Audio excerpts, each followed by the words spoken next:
The hair disappearing in one place and then sprouting in places you never dreamed it could. One day you awaken into a new body, just when you were growing fond of the old one. Here you are, midway, midlife, on the cusp, resting from the uphill climb, ready to coast. You've made it this far, haven't you? You've learned some things. You've earned a rest. But then the parents are aging. They need a little more of your time, perhaps to move them into a smaller home. What is in all those boxes in the basement? Or to help them fill out their living wills. And those unused eggs you've guarded so carefully against accidental conception. All those years of pills, condoms, diaphragms, and jittery mornings after. Well, those eggs are aging too. Instead of kicking back, you find yourself kicking in, finding another hour before bed to arrange for your mother's care, another hour before dawn to exercise, another hour come Sunday to make love, do the laundry, pay the bills, finish the novel, and, perhaps, take a walk, take a deep breath, appreciate the life you have made for yourself. You circle the block, the neighborhood, the lake. You end up right back where you began. Are you lost? Are you found? Here we are, others like you, who have grown weary of anger, tired of angst, fed up with despair. We've discovered we can step through the looking glass of our own lives and still exist. Did you miss out on the psychedelic mushroom trip when you were 20? Try the mind-altering experience of a midnight hot flash. That guilt that kept you nailed to the floor of the playroom, your children needy at your knees as you daydreamed of a tropical beach, or, more likely, a dark closet where you might sit in singular silence, just for a while. That's been replaced with the solitude and wide-open spaces left by teenagers departing on the next shuttle to adulthood. But it's not all shits and giggles, is it? Our 40s, our 50s, our 60s... Things go right more often than we're willing to believe.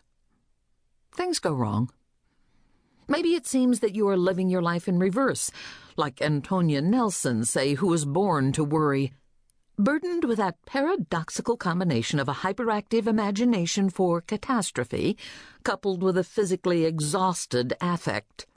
Her definition of middle age.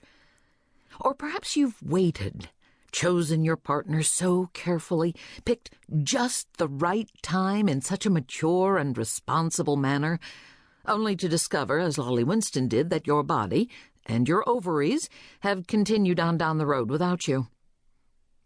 How could old age be a medical diagnosis, Lolly asks, when I wasn't even 40? Your body, giver of pleasure, of life, and pain. Judy Blunt contemplates the summer of fire, the forests all around her hometown of Missoula burning, as a season of change. I arrived at this new place, middle-aged, my 3 children beautifully grown, even as the part of me that grew them threatened mutiny, my medical charts a growing litany of unusual bleeding and bad pap smears. Julia Glass quells the mutiny of her body, breast cancer, with surgery, but decides against chemotherapy so that she might yet conceive the child she longs for, only to undergo a new uprising after the birth of her son. As she struggles with the too early onset of chemically induced menopause, she finds comfort, if not resolution, in the books of Dr. Seuss that she reads to her young son. If once upon a time the rhythms of my life felt like those of a square dance, now they feel a lot like the dear doctor's madcap poetry. When you look in the mirror, who is it you see? The girl you were at 20, or the woman you've become? In She Who Once Was, Rebecca McClanahan explores the desire we feel to retain youth and give ourselves over to the cosmetic knife.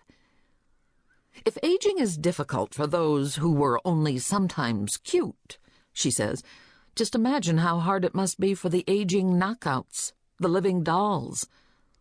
Lauren Slater, self-described frouser, wonders at the debutante come lately she miraculously becomes when fitted with a new and expensive suit.